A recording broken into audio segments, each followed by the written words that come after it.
ఓం నమ శివాయ, నమో నారాయణాయ. ఎవడో ఒక విధవ పల్నాడు జిల్లాలో ఒక వాడి నోటి దురుసు మాటలు మాడుతుంటారు. మత ఛాందసవాదులు అంటారు వాళ్ళు. నేను కాశీ క్షేత్రంలో ఉన్నాను. నేను ఆ విషయం అలాగొచ్చి మన విలేకరులు ఒక గురుగారు దీనికి సమాధానం చెప్పాలి కదా అంటే కుక్కలకి సమాధానం చెప్పాలి. నా దేవుడు సాక్షిగా చెప్తున్నా, నేను కొంతమంది విధవలు మత ఛాందసవాదులు, రే నువ్వు మల్లెపూలు పెట్టుకుంటే బజారు వాళ్ళు అన్నావు కదా, కానీ నీ తల్లిదండ్రులు మరి నేను ఎలా కన్నారో తెలియదు, కానీ మరి తల్లిదండ్రుల యొక్క స్థితిని ఒకసారి గౌరవించుకు ప్రయత్నం చేయి. పూలు పెట్టుకుంటే బజారు వాళ్ళు కాదురా విధవ, నువ్వు 10 మంది యోనిలో సంక్రమించి ఉంటావు, కాబట్టి జాగ్రత్తగా మాట్లాడు. అయినా చర్చిల దగ్గర మసీదుల దగ్గర పెట్టాల్సినవి డాష్ డోములు అంటారు, డాష్ డోములు.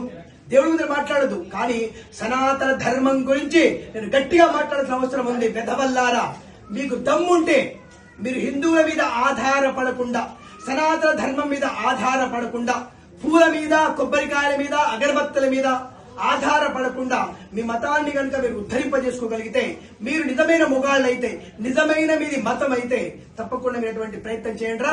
సనాతన ధర్మం పైన ఆధారపడకుండా మీరు ఏదైనా వీడియో చేయగలిగితే చేసి చూపించండి. నాకు ఏదైనా మల్లెపూలు, మొగ్గలు, తెల్ల చీరలు అమ్ముకునేటువంటి వేలు, అత్తర్లు, బొత్తర్లు అమ్ముకునేటువంటి ఇతర మతాల వాళ్ళు జాగ్రత్త, నోరు జాగ్రత్తగా ఉంచుకోండి.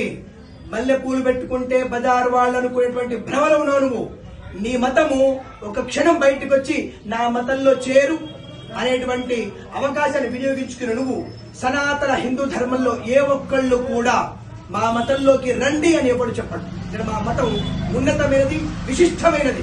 కేదారఖండం నుంచి కశ్మీర్ నుంచి కన్యాకుమారి వరకు సనాతన హిందూ ధర్మం మాత్రమే ఉంది, అది మాత్రమే ఉంటుంది. కాబట్టి ఎవడైతే ఇక్కడ సనాతన ధర్మాన్ని పాటించాలనుకున్నారో పువ్వులని, ఆకులను కూడా పూజించే సనాతన ధర్మం నాది గొప్పది. పువ్వులని పక్కలో చల్లుకునేటువంటి ధర్మం నీది, పువ్వులని భగవంతుడికి సమర్పించే ధర్మం నాది. కాబట్టి అటువంటి ధర్మానికి మేము మాత్రమే దాసులమే ఉన్నాం. అటువంటి సనాతన ధర్మం గురించి తప్పుగా మాట్లాడితే ఇతర మతాల వాళ్ళని నాలుక చీల్చే సమయం ఆసనమైంది. తస్మా జాగ్రత్త. మీ యొక్క తల్లిదండ్రుల వంశవృక్షాన్ని తెలుసుకోండి. మీరందరూ హిందువులే, సనాతన ధర్మంలో పుట్టిన వాళ్లే, మీకంటే ఇక్కడ సొంత మతము లేదు. ఆ విషయాన్ని గుర్తుంచుకోండి. నేను కాశీ క్షేత్రంలో ఉంటూ శివుడి సాక్షిగా చెప్తున్నా, సనాతన ధర్మం మాత్రమే గొప్పది, ఇంకొక ధర్మం గొప్పది కాదు. ఆ విషయాన్ని గుర్తుంచుకోండి. సనాతన ధర్మాన్ని గౌరవించాలి, గొప్పది. ఇతర మతాన్ని గౌరవిస్తామంతే. మా మతాన్ని అవమానం చేస్తే మర్యాద ఉండదు, జాగ్రత్త. సర్వే జనా సుఖినో భవంతు, లోక కళ్యాణమస్తు. ప్రేమతో చేబిఎం కిరణ్ శర్మ. నమస్కారం.